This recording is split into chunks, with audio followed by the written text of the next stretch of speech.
guys, this is Chess Productions, bringing you a rather interesting game. This was played, I think, either early 2009 or late 2008, and it is a 9-year-old versus a GM, and this GM's name is Ibrayev Nurlan. His rating, I'm not sure if that's how you pronounce his name, I think it's a European name, but his rating is 2407, which is fairly good for a GM, not a super GM, but pretty good. And he's versing a 9-year-old named Shah Hetul. I think Hetul is probably his first name. And Hetul's rating is 1817. So for a 9-year-old, that's pretty good. But you know, there's a 600 point difference there, and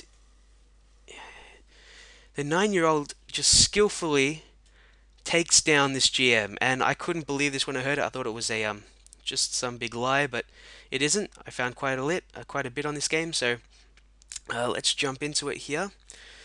Um, okay, so the first move is e4 by white. Just to let you know, also just to let you know, the GM is playing white. So not only is the GM about 30 years old, have a 600 point lead in his rating, and but he's also playing white, and Hetul is playing black. So let's jump into it here. So e4 is played, e5. Um, I'm just going to be skimming through this because it is about a 45 move game. So skipping through the start here. Knight f3, knight c6, b5, bishop b5. So we are seeing Rai Lopez here, but so then Hetul plays the classic Rai Lopez, just kicking away that bishop, and then knight to f6. So we have a castle here on the king side, bishop e7, just some development, the rook down on that e file, and pushing the bishop back even further now, at which it retreats back to b3, d6. With this move at d6 right here, we are possibly looking to see some sort of movement on the queen side, so probably trying to take some space on the queen side.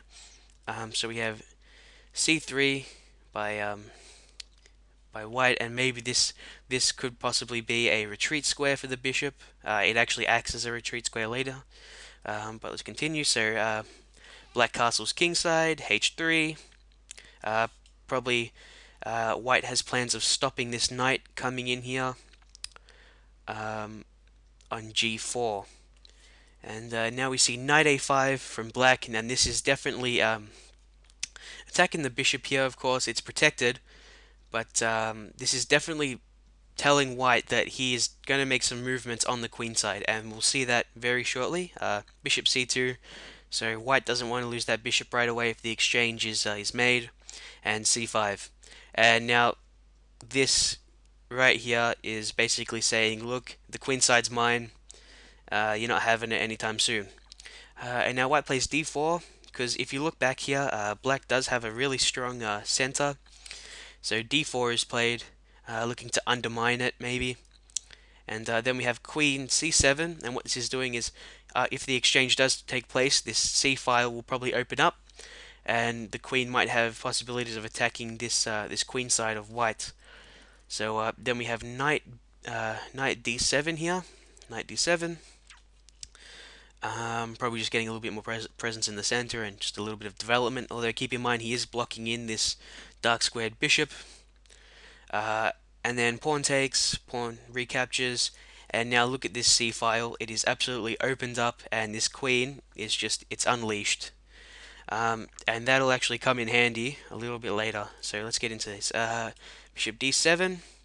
Now what this has is just developing, of course, your pieces, and also it's making way for this rook to come underneath the queen here, where there can be a battery ram. And just say if white lets this happen, queen rushes in here.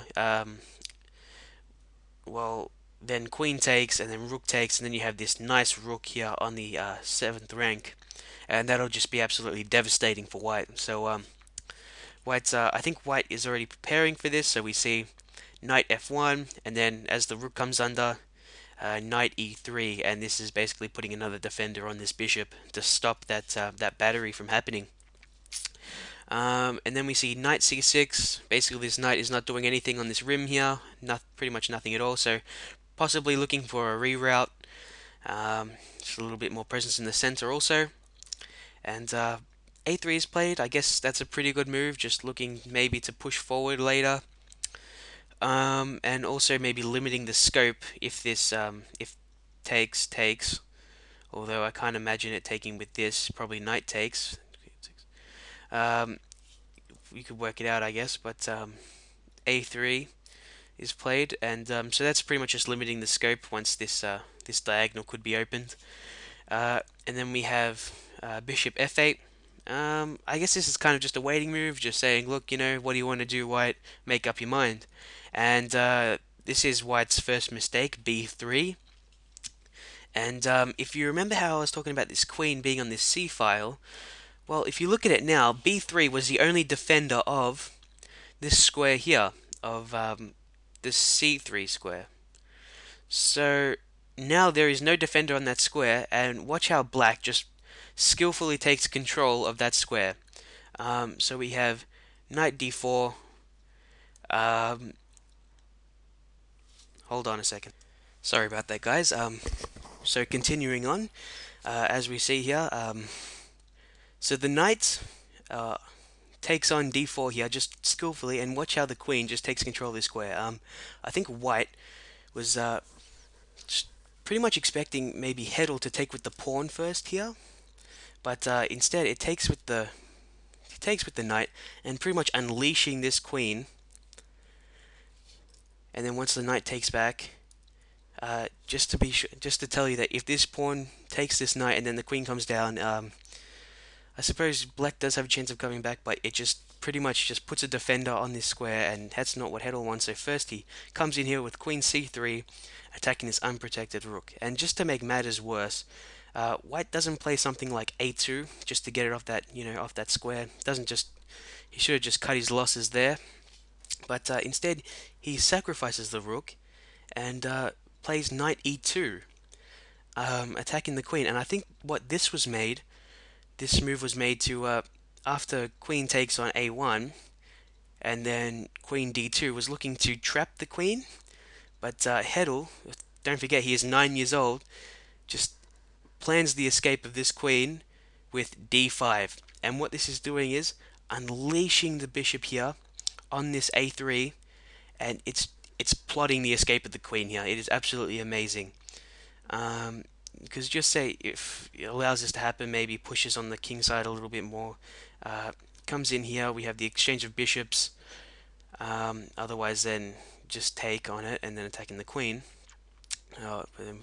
So then we have the exchange of bishops, queen down, down here, and it's pretty much escaped. It's evaded the block, and White would just be down in so much material at this point. So now Ibrayev Nurlan, which is the GM, places b4. He realizes this attack here, so b4, just cutting off the scope of that bishop.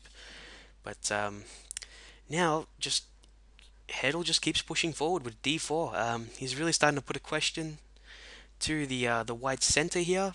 Like, just it's disrupting all these pieces here. And after the knight retreats to d1, the rook comes in, and this is just a brilliant sacrifice here. He's pretty much the exchange, how he won his rook here, the knight for the rook. He's pretty much sacrificed that exchange now with the rook takes on the bishop, and then queen takes, and then pretty much, but it compensates though with the rook on c8 that's now attacking the queen, and so now the queen has to retreat back to d2, and then the knight takes White's only center pawn on e4, attacking the queen. And so Hetul, a 9-year-old, is outplaying a 30-year-old GM who's ranked 600 points higher than him. So then we have queen d3 attacking that knight, but the knight just retreats to d6. Black knows that White doesn't have anything concrete here. He can't really do much. So then bishop to b2, attacking that queen and hoping possibly to undermine the center of black.